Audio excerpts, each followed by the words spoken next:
She was our baby. She loved her daddy, and we were close. But she probably just wanted to come out to see me, but then I don't know why she came around that side, because it would have been closer around the other side of the vehicle, then I would have seen her right away.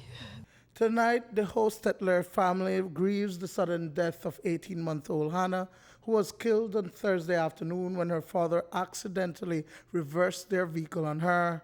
Stephen Hochstetler Senior had just arrived at the warehouse in front of their mobile home in the family's Toyota 4Runner SUV and had unloaded some construction supplies. As he began to go backward in the vehicle, he felt a bump. When he came out to check, the rear wheel of the SUV had run over his youngest daughter, fatally crushing her. I work for Remen Associates. I'm a job site supervisor. And there was a part of the load needed to go directly to one of the sites, and the other one needed to go to some other of the supplies needed to go to this site that we were going to visit this morning. And so I dropped off those supplies out here by the shop, by the warehouse, a little way from the house there. And as I was dropping them off, I was just going to drop them off and go on to the job site I still needed to check up on. It was already 4:15 or 10 or 15 minutes after 4.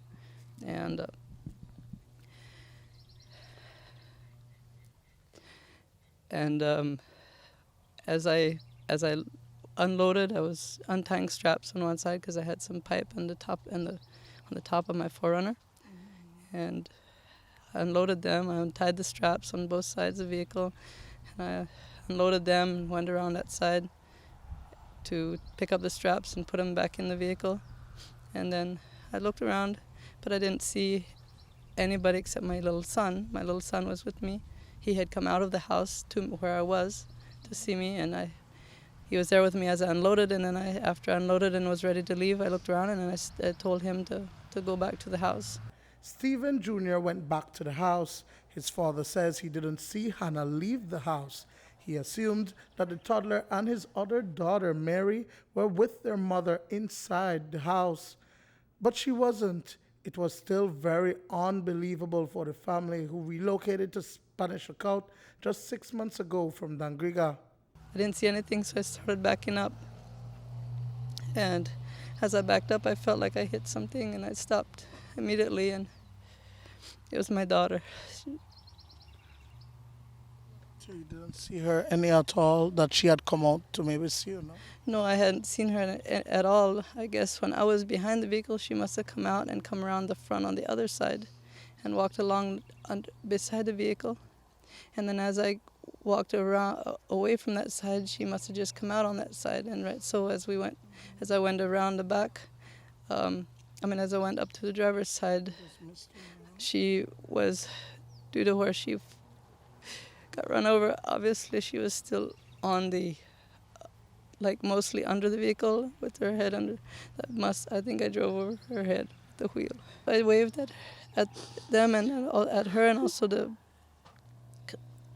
my oldest 2 children, because Mary was close to the house, and my boy Stephen was going to the house as I sent him, and they waved back goodbye, and that is when it happened. Although it was unintentional, Hochstetler Senior was nevertheless served with a notice of intended prosecution by the investigators attached to the San Ignacio Police Formation. The file, once completed, will be sent to the Director of Public Prosecution to determine if the father will be charged for causing death by careless conduct of his daughter. The toddler was transported to the Western Regional Hospital, where she succumbed to her injuries. At this moment, our postmortem is being conducted at the Carthushna Memorial Hospital. Duane, Moody for News 5.